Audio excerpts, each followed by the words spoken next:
फैसल भाई, मैं आपको ये एक लिंक भेजूँगा। ये आप देख लीजिएगा, मैं इसको यूट्यूब पे डाल दूँगा ना, तो आराम से आप देख सकते हैं इसको।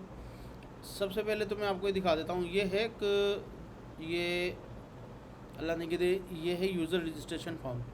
यूज़र का जो है, जो आप अकाउंट बनाएंगे, अकाउंट के अंदर आप उसको जो है वो एक्सेस असाइन करेंगे। क्या कहते हैं, जो हमारी फॉर्म्स वगैरह, जैसे हम प्रोडक्ट एंट्री अगर किसी को चाहते हैं कि सिर्फ वो सेल्स कर सके, तो सेल्स का फॉर्म उसके पास खुलेगा, अदरवाइज़ बकाया कुछ भी नहीं खुलेगा। तो आप इसमें गेस्ट और एडमिन दोनों अकाउंट बना सकते हैं। इसके बाद हम चलते हैं, ये हो गया हमारे पास। इसके बाद हम आगे चलते हैं। आगे ये है कस्टमर एंट्री फॉर्म। ये कस्टमर एंट्री फॉर्म कहाँ से खुलता है, ये भी मैं आपको दिखा देता हूँ।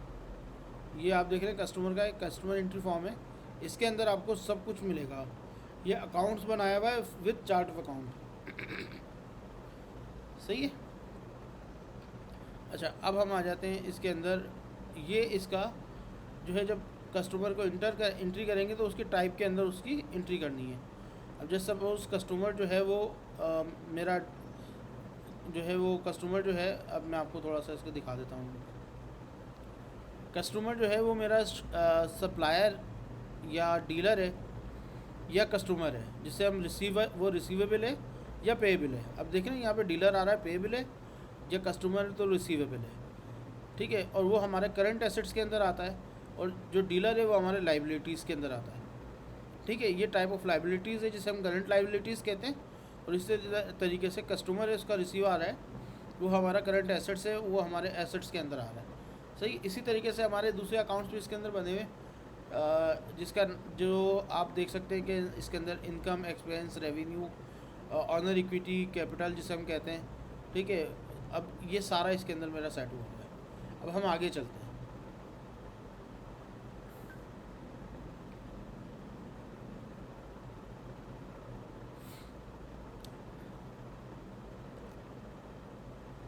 अच्छा, इसके अंदर आप एक चीज़ देख रहे हैं, ये मैंने 3 चीज़ें रखी हुई हैं, एक्टिव, वॉल्क और बोथ।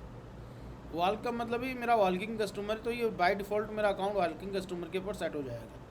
और जब मैं सेल्स की इनवाइस बनाऊंगा तो ये इनवाइस, ये अकाउंट बाय डिफ़ॉल्ट वहाँ पर आएगा। इसी तरीके से बोथ का मतलब है वो पार्टीज़ जो हमसे लेन देन कर रही हैं दोनों साइड्स के ऊपर। मींस दैट अगर मैं काम करने जा रहा हूँ कि आपको कुछ पार्टीज़ ऐसी होती हैं जो हमसे ख़रीदती भी हैं, बेचती भी हमें।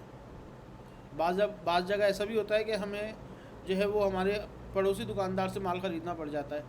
और बाज़ जगह ऐसा होता है कि हम जो है वो हम खुद भी होलसेलर होते हैं, तो दोनों साइड पे काम कर रहे होते हैं, तो हमारा लेन देन चलता रहता है। तो इसको हम कहते हैं बोथ साइड पर। ये बोथ का इस वजह से लगाया हुआ है। इसी तरीके से आप नीचे देख रहे हैं क्रेडिट डेज़।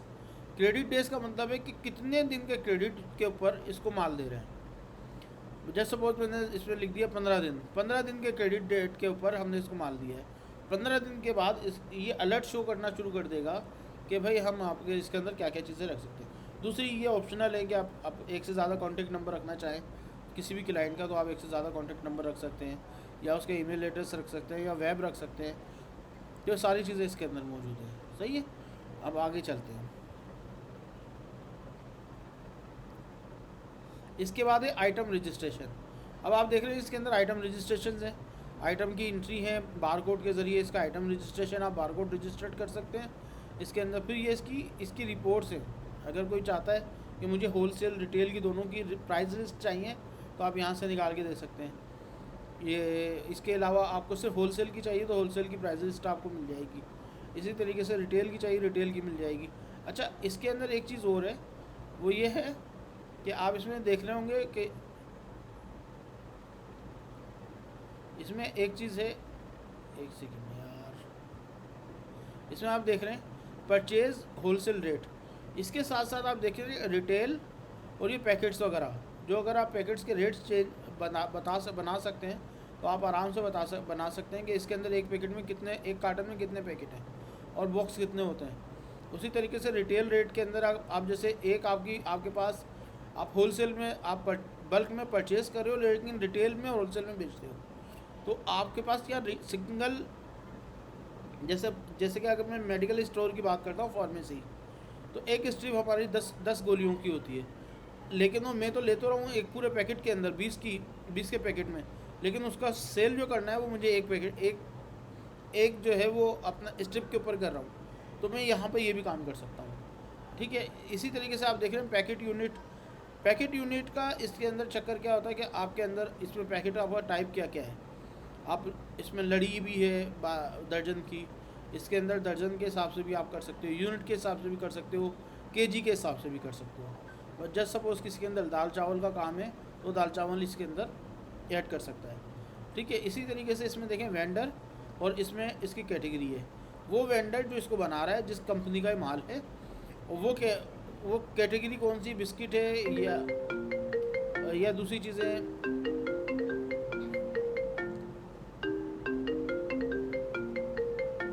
तो मैं आपको इसके अंदर ये तो है दूसरा कि एक सेकंड, जी मैं देख रहा हूँ मैं देख रहा हूँ। ठीक है मैंने देख लिया। तो माजरत, अच्छा अब इसके अंदर ये दूसरी चीज़ें हैं। ठीक है, अब हम आगे चलते हैं। आगे हमारे पास इसकी जो भी, अब जैसे अगर ये जो फॉर्म खुला था, ये फॉर्म है ऑर्डर लिस्ट। अगर आपके पास कल को कोई, आपने जैसे इसके अंदर देख रहे हैं मिनिमम क्वांटिटी का मकसद क्या होता है कि मिनिमम क्वांटिटी, आपने एक आइटम को कह दिया है कि इसमें आपने एक पॉइंट डाल दिया कि अगर 10 हो मेरी क्वांटिटी, इस क्वांटिटी में 10 क्वांटिटी रह जाएं तो मुझे वो ऑर्डर लिस्ट में डाल दे। तो जैसे आप रिपोर्ट निकालोगे तो वो सारी ऑर्डर लिस्ट में चली जाएगी। ठीक है, अब हम आगे चलते हैं इसकी। हमारे पास अब सेकंड जो है वो हमारे पास आ रहा है। इसके बाद जो नेक्स्ट है, वो नेक्स्ट हमारे पास है पार्टीज डिस्काउंट। अब आपने इसमें क्या किया है, इसमें आपने पर्टिकुलर पार्टी को पर्टिकुलर प्रोडक्ट्स के ऊपर कुछ स्पेशल डिस्काउंट दिया हुआ है।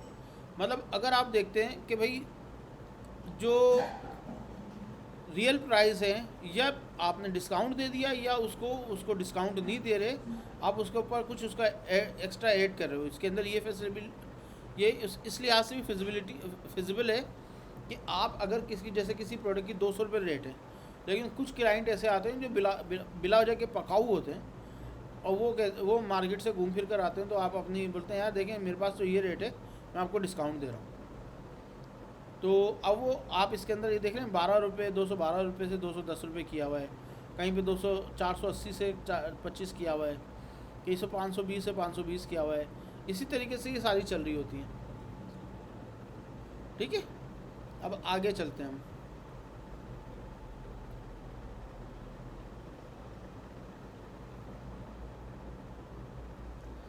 अब हमारे पास नेक्स्ट है पी स्टॉक। अच्छा, पी स्टॉक क्या है? ये है परचेज स्टॉक, मतलब परचेज इनवॉइस है। यहाँ पर आप अपनी जो परचेजिंग है वो यहाँ पे शो करेंगे। अब इसमें आप एक और चीज़ देखें, इसके अंदर सेल टैक्स और जीएसटी, ये दोनों इसमें लगाए गए हैं कि आपका जो प्राइस है वो बेसिकली किन किन मराइल से होकर आपकी कॉस्टिंग बन रही है। तो यहाँ पे आपकी कॉस्ट निकलेगी एक प्रोडक्ट की। अब आप जैसे आगे चलेंगे, अब देखें ये सारी कॉस्ट ही कैलकुलेट करेगा। ठीक है, टैक्स आपका ये लगा, ये आपको टैक्स पड़ा, ये जीएसटी पड़ा, उसके बाद आपकी प्राइस ये बन गई। एक्चुअल प्राइस आपकी क्या थी? एक्चुअल प्राइस आपकी जो है वो टैक्स और टैक्स अमाउंट ये बना 12 रुपये का जनरल टैक्स, आपका 20 अमाउंट आपका ये ऐड लगा। एक्चुअल जो आपकी बनी वो बन गई, जो आपकी प्राइस थी वो थी 167, टैक्स लगा के वो 188.02 हो गई। ठीक है, ये कॉस्टिंग हो गई आपकी। अब आगे चलते हैं। आगे जाने के बाद हम हमारे पास अब ये इनवॉइस फाइनल होगी।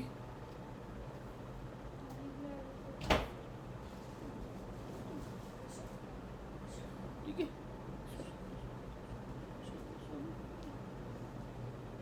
ठीक है, अब हम आगे चलते हैं। ये इसको सेव करते हैं। अब इसने बोला नहीं आपने कंपनी सेलेक्ट नहीं की, कस्टमर सेलेक्ट नहीं किया। अब जैसे इंटर करेंगे तो इसके पास सिर्फ वो कस्टमर आएंगे जो इसके डीलर कस्टमर्स हैं, या वो उसमें शामिल होगा जो बहुत के लिए सेलेक्ट कर लिया था आपने, तो वो इसके अंदर लिस्ट में आएंगे। अदरवाइज़ कोई और कस्टमर सेलेक्ट नहीं होंगे। अब ये आपकी अपडेट लिस्ट है कि जितनी भी आपकी इन्वाइसेस बनती जाएंगी परचेज़ की, वो सारी इसके अंदर आएंगी। अब ये देखें, ये दूसरा है, ये मेन है, जिससे हम कहते हैं हमारी सेल जो ये ज़्यादातर यही चलती हैं। इसके अंदर आप देखें walking customer, cash in hand, wholesales वगैरह सारा इसी के अंदर है। ठीक है, अब इसके अंदर आपने क्या करना है, अपनी परचेजिंग करो, इसमें आपने सेल करना है, कोई भी आइटम आपका सेल करना है, आपने सारा इसके अंदर सेलेक्ट करना है, वो सेल वो आपको दिखा देगा। आपको प्राइस भी एडिटेबल है, बाय डिफ़ॉल्ट प्राइस उठकर आएगी, लेकिन वो प्राइस आपकी एडिटेबल है। नीचे आपके जो है ना वो नीचे आप देखेंगे कि ये सारे आपको बता रहा होता है कि लास्ट प्राइस इसकी क्या थी, अभी इसकी प्राइस क्या है। मतलब अगर मैंने लास्ट को इसको प्राइस दी है वो कितनी दी थी, आज मैं क्या दे रहा हूँ। अब ये देखें नीचे आ रहा है, कोई लास्ट प्राइस मैंने नहीं दी, परचेज प्राइस इसकी ये है, ये सारा इसका, और ये इसका ओके हो गया। अब हम आगे चलते हैं। ये एक रिपोर्ट, ये इसकी, क्योंकि मेरे पास प्रिंटर नहीं है इस वजह से मैं इसका व्यू नहीं दिखा, यहाँ से नहीं दिखा सकता, मुझे लिस्ट में जाना पड़ेगा। तो अब मैं लिस्ट में जाऊँगा और ये मैं इसका व्यू दिखा देता हूँ। ये रिसिप्ट प्रिंट व्यू है। अब यहाँ से देखेंगे तो आपकी पूरा रिसिप्ट आपका यहाँ पे शो हो जाएगी।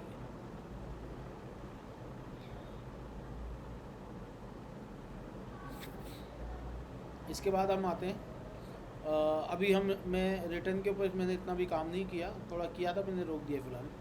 अब आते हैं ट्रांजैक्शंस के ऊपर। ट्रांजैक्शंस के ऊपर आप देखेंगे इसके अंदर आपकी फ्रॉम टू डबल एंट्री के ऊपर आपका ये ट्रांजैक्शन फॉर्म बना हुआ है, जिसके अंदर आपके वॉचर्स वगैरह भी सेट होते हैं। अब यहाँ पर आप देखेंगे तो आपको देखो, आप एंट्री जैसे ही करेंगे ये आपने बता दी कि ये काशिफ की सैलरी है, मुगल स्टोर से आई है, या मैंने एक डमी बना दिया, एंटर किया, ये ऐड हो गया। दूसरा मैंने कैश, अब ये देखें इसके ऊपर से टॉप पे मैं इसका सर्च करूँगा, देखें इसमें 4 JVB बनी हुई मेरी, वॉचर बने हुए, वॉचर मैंने सेलेक्ट किया, वॉचर। अब मैंने यहाँ पर कैश इन हैंड, मैं कैश निकाल रहा हूँ, और कैश जो है वो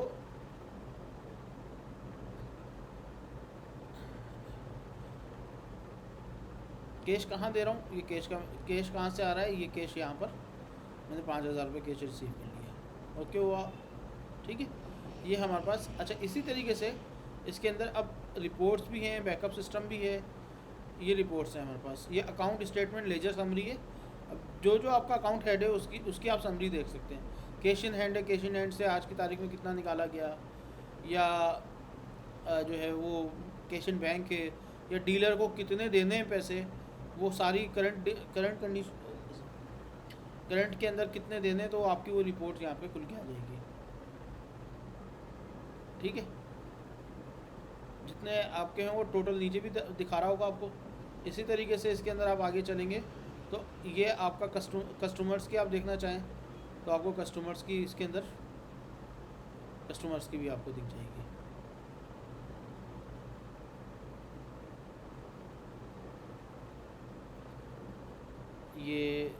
ये कस्टमर्स हैं। अब देखें ये कस्टमर्स की भी आपके सामने आ गई। ये अकाउंट नंबर है उसका, कस्टमर का।